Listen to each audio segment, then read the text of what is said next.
오늘은 스마트 물류 기술 실증화 사업에 대한 설명을 좀 들으려고 담당자님을 찾아왔습니다. 먼저 담당자님 소개 좀 부탁드릴게요. 안녕하세요. 대전정보문화산업진흥원 디지털혁신추진단 이선영입니다. 네, 반갑습니다. 반갑습니다. 그 사업 소개를 좀 부탁드릴 건데 일단 스마트 물류 기술 실증화 사업, 물류 데이터 기반 신서비스 개발 및 실증 지원 기업 모집 중에 있더라고요. 네네. 이 사업은 어떤 사업이고 어떤 취지로 시작됐는지 간단하게 설명 부탁드릴게요. 저희가 2024년부터 진행하고 있는 이 스마트 물류 기술 실증화 사업은 물류 산업 내에 인력난이나 산업재해 같은 다양한 현안들을 해결하기 위해서 물류 데이터 기반의 신서비스를 발굴하고 디지털 물류 플랫폼 구축과 실증을 통해 실제 현장 적용까지 이어지도록 하는 사업입니다.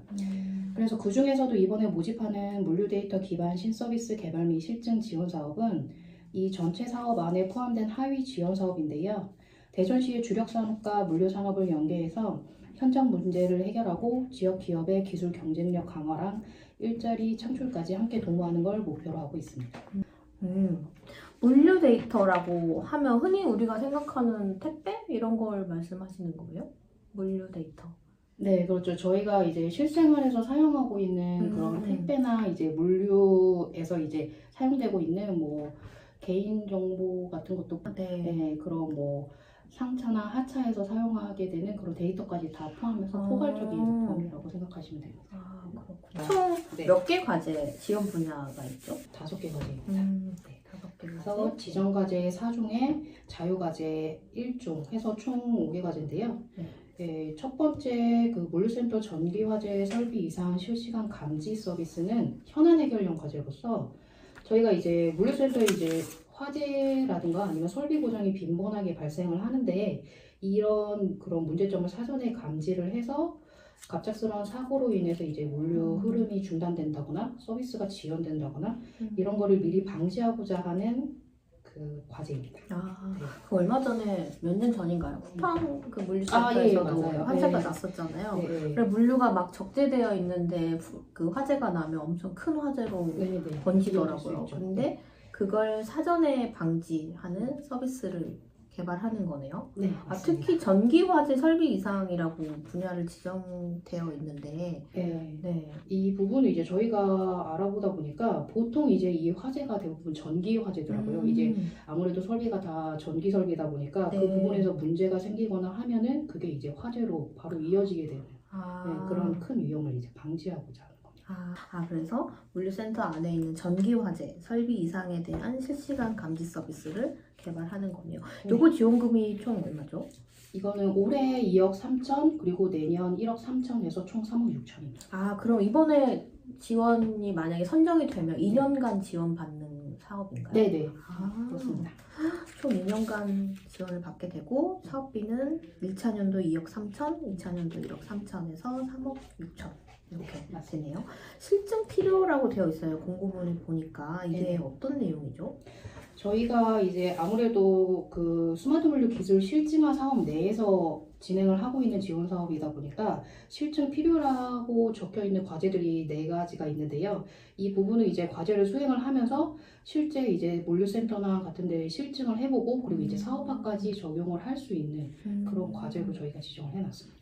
그러면 이 과제를 개발하고 끝나는 게 아니라 어떤 실증처에 또 실증을 해보는 것까지가 이 과제의 기간 안에 해야 되는 거네요? 그렇죠. 이 개발한 서비스가 실제 현장에서 실증될 수 있는지 그거를 미리 확인을 해서 현장에 적용 가능한지 그런 실효성을 확인하기 위한 절차라고 보시면 됩니다. 그래서 실증이 필요한 과제는 실증처와의 협업, 지원 여부를 확인할 수 있는 서류를 제출하게끔 되어 있네요.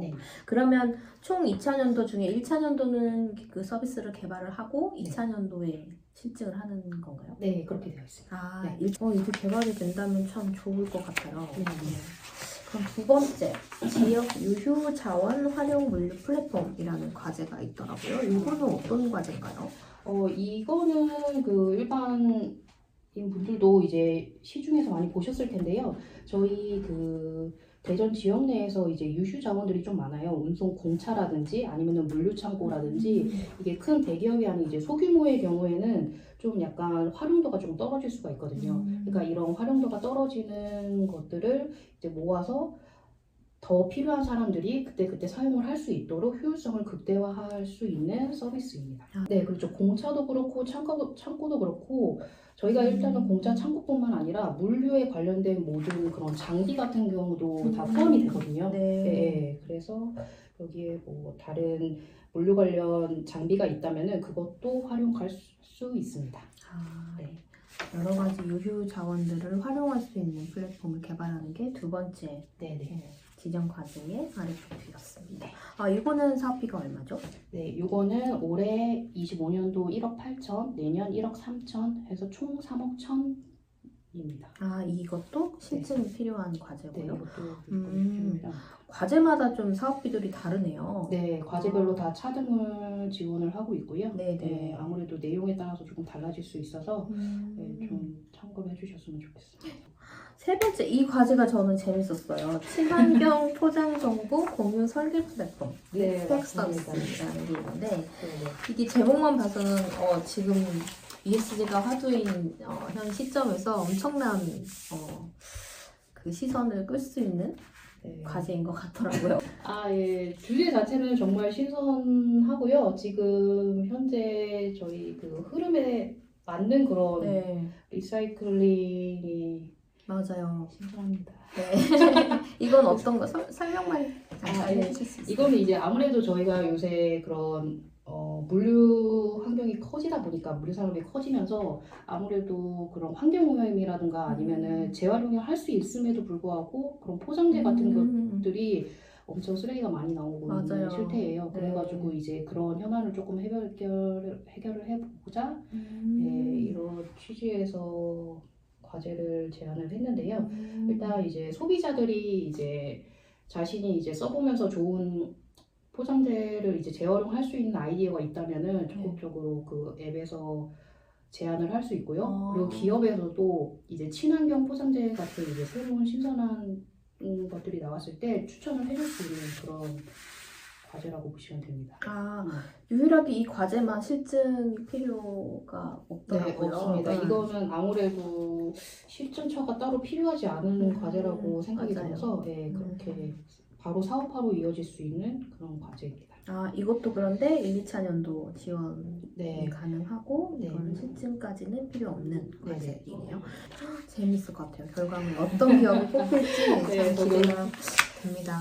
만약에 기업이 뽑히고 최종 평가나 이렇게 결과물 성과 보고를 할 때도 제가 다시 촬영하러 오겠습니다. 너무 재밌을 것 같아요. 감사합니다. 그리고 이제 지역 산업 연계형 과제가 두 가지가 있는데 한 가지는 지정 과제, 하나는 자유 과제입니다. AI 디지털 기술 기반 물류 작업자 위험 예방 서비스. 이것도 약간 ESG 차원의 S에 해당하는 분야에서 속하는 과제인 것 같더라고요. AI가 근골격계 부담 작업을 자동적으로 분석할 수 있게 한다. 특히 정말 가장 고도의 노동력을 요하는 게 상하차라고 하는데 그렇죠. 그 노동자들을 위한 어떤 서비스인 거네요. 어떤 과제죠? 이거는 아무래도 이제 물류 현장에서 근로자들이 이제 상하차를 하다 보면은 작업 과부하가 걸리는 경우가 되게 많아요. 그래서 이제 근로자들의 작업 과부하를 관리를 하고 그리고 건강도 관리를 할 수 있는 그런 예방할 수 있는 통합 솔루션을 개발해보자 하는 그런 과제입니다. 그렇죠. 그러니까 디지털 기기 같은 것들을 이용을 해서 이제 작업자들이 너무 이제 부담이 많이 가는 작업을 하고 있으면은 미리 알림을 줘서 사전에 예방을 할 수 있고 그리고 또 다른 작업으로 배치도 할 수 있고 그런 사전에 예방하는 통합 솔루션입니다. 이게 과제를 하나하나씩 보니까 약간 사회 문제 해결하고도 좀 맞닿아 있다라고 생각이 드는데 이걸 고도의 기술력을 가지고 우리 사회에 문제가 될 수 있는 그런 부분들을 찾아내서 기술을 개발한다라는 느낌이 들어요. 아주 좋은 사업인 것 같습니다. 그리고 마지막으로 자유과제가 있는데 이게 지역산업 범위 내라고 되어 있는데 이 지역산업 범위가 뭐죠? 저희 그 대전시의 지역산업 범위가 있는데요. 일단 4대 핵심 전략 산업으로 나노 반도체, 바이오헬스, 항공우주, 국방 등이 있고요. 그리고 또 디지털 융합 특화 분야가 있어서 지능형 이동 시스템과 디지털 헬스케어, 디지털 우주국방, 디지털 사회혁신 등이 있습니다. 그래서 이제 이 지역 산업 범위 내에서 저희 물류 산업의 연계를 통해서 물류 서비스 주제로만 선정을 하신다면은 기업에서 좋은 아이디어만 있다면 네, 누구든 지원할 수 있는 그런 취지로 자유과제를 제안을 하였습니다. 아, 범위는 지역산업 범위이고 네네. 그 주제는 물류산업과 연계를 해야 네네. 된다는 맞습니다. 거예요. 어찌 보면 자유과제가 그 기업들이 하고 있는 그 제품이나 서비스와 맞닿아 있다라고 하면 네. 오히려 더 쉬울 수도 있겠네요. 네, 그렇죠. 이건 지원금이 얼마죠? 이거는 올해 1억 1천 그리고 내년도 1억 3천에서 총 2억 4천입니다.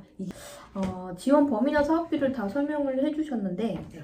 민간 부담금 매칭이 좀 있더라고요. 저희가 이제 그 지원금이 총 최대 75%까지 있고요. 네. 나머지 25% 이상을 이제 기업에서 민간 부담금으로 매칭을 해주셔야 되는데요. 그 중에서도 최소 10% 이상은 현금으로 부담을 해주셔야 됩니다. 네. 나머지는 인건비 등으로 선물로 부담하실 수 있습니다. 협약 기간도 말씀을 해주셨고 이제 성과 목표, 필수 성과 목표와 자율 성과 목표가 있던데 이 부분을 좀 설명 부탁드릴게요. 네, 저희가 일단 두 가지 필수 성과 지표와 자율 성과 지표를 내세웠는데요. 저희 그 필수로 성과 지표를 지정을 해주셔야 될 거는 총 3가지입니다. 그래서 직접 신규 고용, 지원금 1억 원당 1.3명 이상 채용을 해주셔야 되고 시제품 실증 및 현장 적용 1건 이상 그리고 특허 등록 또는 출원 1건 이상이 포함되어야 합니다. 그리고 그 외에 이제 자율 성과 지표는 기업별 특성에 따라서 자유롭게 정하실 수 있는데요. 예를 들어 성능 평가 결과나 투자 유치, 마케팅 홍보 실적 등이 있을 수 있고요. 기업이 달성하고자 하는 목표를 구체적으로 제시해 주시면 되겠습니다.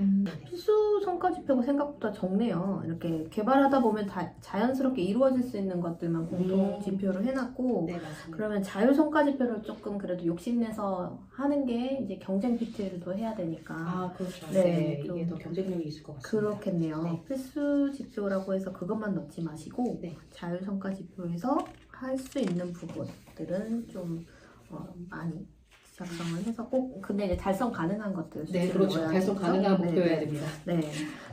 마지막으로 이제 중요한 부분 접수 기간이 언제까지죠? 네, 접수는 5월 1일부터 5월 12일 오전 11시까지 저희 대전정보문화산업진흥원 사업관리 시스템을 통해서 온라인으로 접수를 받고 있고요. 그래서 12일까지로 넉넉히 주셨고 네.